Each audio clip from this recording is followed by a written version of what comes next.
श्री स्वामी समर्थ. नमस्कार, मी नंदिनी. माझ्या यूट्यूब चॅनलवर तुमचं खूप मनापासून स्वागत करत आहे. तुमच्या मनातील सर्व चांगल्या इच्छा स्वामी महाराज पूर्ण करो ही स्वामींच्या चरणी प्रार्थना करते आणि आजच्या व्हिडिओला सुरुवात करते.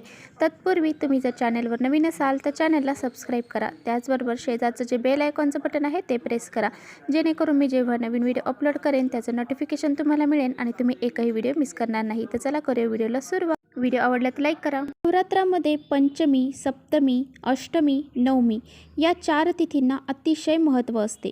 उद्या दुर्गाष्टमी आहे.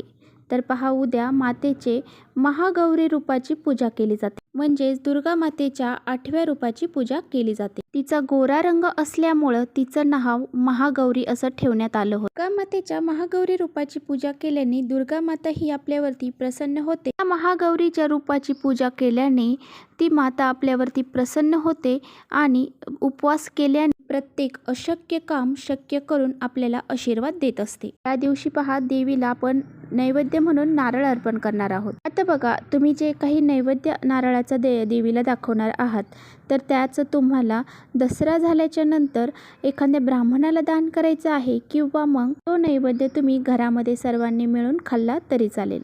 आता ही जी महागौरी माता आहे तर ती निपुत्रिक मुलांची इच्छा पूर्ण करते असं म्हटलं जातं. म्हणून ह्या ज्या महाअष्टमी आहे तर त्या महाअष्टमीला खूप सारं महत्त्व दिलं जातं. बघा, जी अष्टमी असते तर त्या अष्टमीला जर आपण महागौरी रूपाची पूजा केली, उपवास केला तर ती आपले अशक्य कामं शक्य करत असते. त्याचबरोबर आपण ह्या दिवशी काही उपाय जर केले तर त्या उपायाचा आपल्याला खूप सारा फायदा मिळत असतो.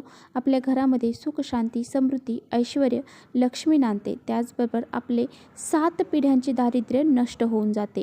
इतका हा प्रभावशाली उपाय आज मी तुमच्याशी व्हिडिओमध्ये शेअर करणार आहे. त्यामुळे व्हिडिओ कुठेही स्किप न करता शेवटपर्यंत नक्की बघा, जेणेकरून तुमच्यापर्यंत योग्य ती माहिती पोहोचली जाईल. आता ही महागौरीचे जे रूप आहे अष्टमीचे, तर ते रूप पहा, सर्व भक्तांच्या सर्व इच्छा ह्या पूर्ण करते. बघा, ह्या देवीचा जेव्हा जन्म झाला तर ती देवी तेव्हा 8 वर्षाची होती. म्हणूनच नवरात्रीच्या 8व्या दिवशी तिची पूजा केली जाते. आणि ही देवी तिच्या भक्तांसाठी अन्नपूर्णाचं रूप आहे. सुख, संपत्ती, समृद्धी, ऐश्वर्य याची ही देवी मानली जाते. तर या महाअष्टमीच्या दिवशी आपल्याला आपल्या घरामध्ये हा एक उपाय आवर्जून करायचा आहे.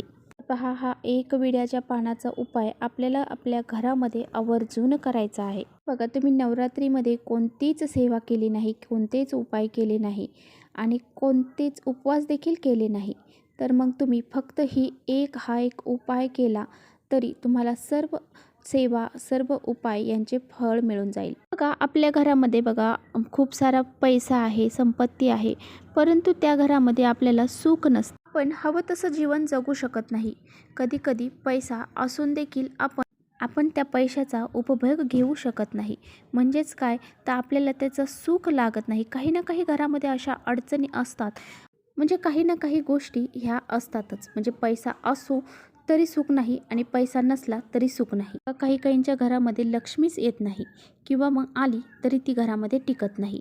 तर अशा बऱ्याचशा समस्या निर्माण होतात. आणि घरामध्ये बघा वारंवार आजारी माणसं पडत असतात. एक व्यक्ती पडली की लगेच दुसरी झाली की तिसरी, असं वारंवार व्यक्ती आजारी पडतात. त्याचबरोबर घरामध्ये आपल्याला करमत नाही. म्हणजे आपल्या घरामध्येच आपल्याला राहावंसं वाटत नाही. दुसऱ्याच्या घरात गेल्यावर फ्रेश वाटतं. तर असं कधी वाटतं की घरामध्ये खूप सारी नकारात्मकता भरलेली आहे, तेव्हा आपल्याला घरामध्ये असं वाटत असतं. आणि खूप मोठ्या प्रमाणामध्ये घरामध्ये भांडणं होत असतात. तर मुलाची आईची भांडणं होतील किंवा मग नवरा बायकोची भांडणं होतील किंवा मुलाचे वडिलांचे भांडणं होतील. असे भरपूर भांडणं हे घरामध्ये होत असतात आणि काही ना काही कटकटी सारख्या घरात चालू असतात. त्याचबरोबर मुलांचे लग्न जुळून येत नाहीत.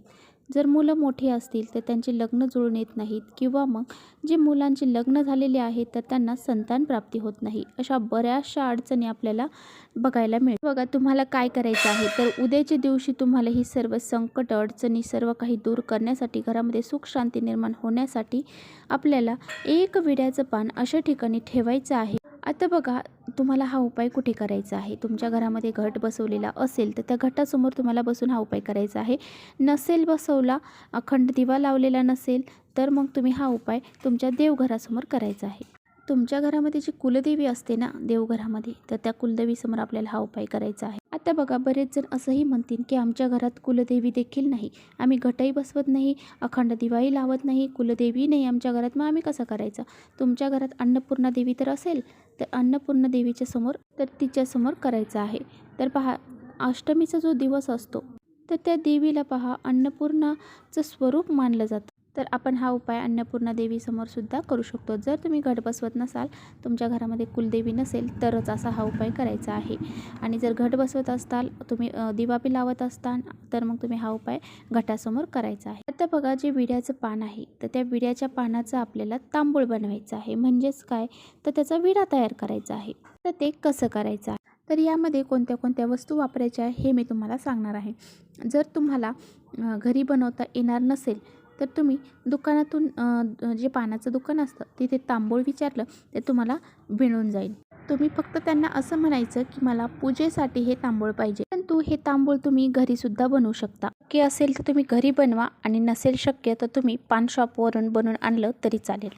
आता बघा ह्या तांबूळमध्ये एक विड्याचं पान घ्यायचं आहे, त्याला देठ असावं. यामध्ये आपल्याला सुपारीचा तुकडा ठेवायचा आहे, कात असतो तो कात ठेवायचा आहे, चुना, त्याचबरोबर एक कापराची वडी, कस्तुरी अत्तर असतं बघा, ते अत्तर तुम्हाला थोडंसं लावायचं आहे. त्याचबरोबर एक लवंग, एक जायफळ, ह्या सर्व वस्तू विड्याच्या पानावरती घ्यायच्या आहे आणि त्याचा एक आपल्याला विडा बनवायचा आहे.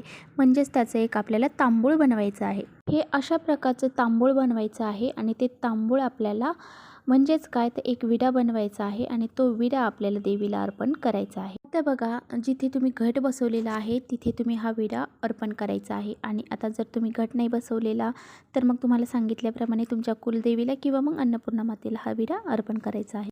आता बघा आता तुम्ही हा जो विडा तुमच्या कुलदेवीपाशी किंवा मग घटापाशी अर्पण करणार असाल त्यावेळेस तुम्हाला तुमची जी इच्छा आहे तर ती व्यक्त करायला विसरायचं. बघा हा अत्यंत प्रभावशाली उपाय आहे आणि हा उपाय जर तुम्ही केला तर तुमच्या ज्या काही इच्छा असतील तर त्या इच्छा पूर्ण होणार आहे.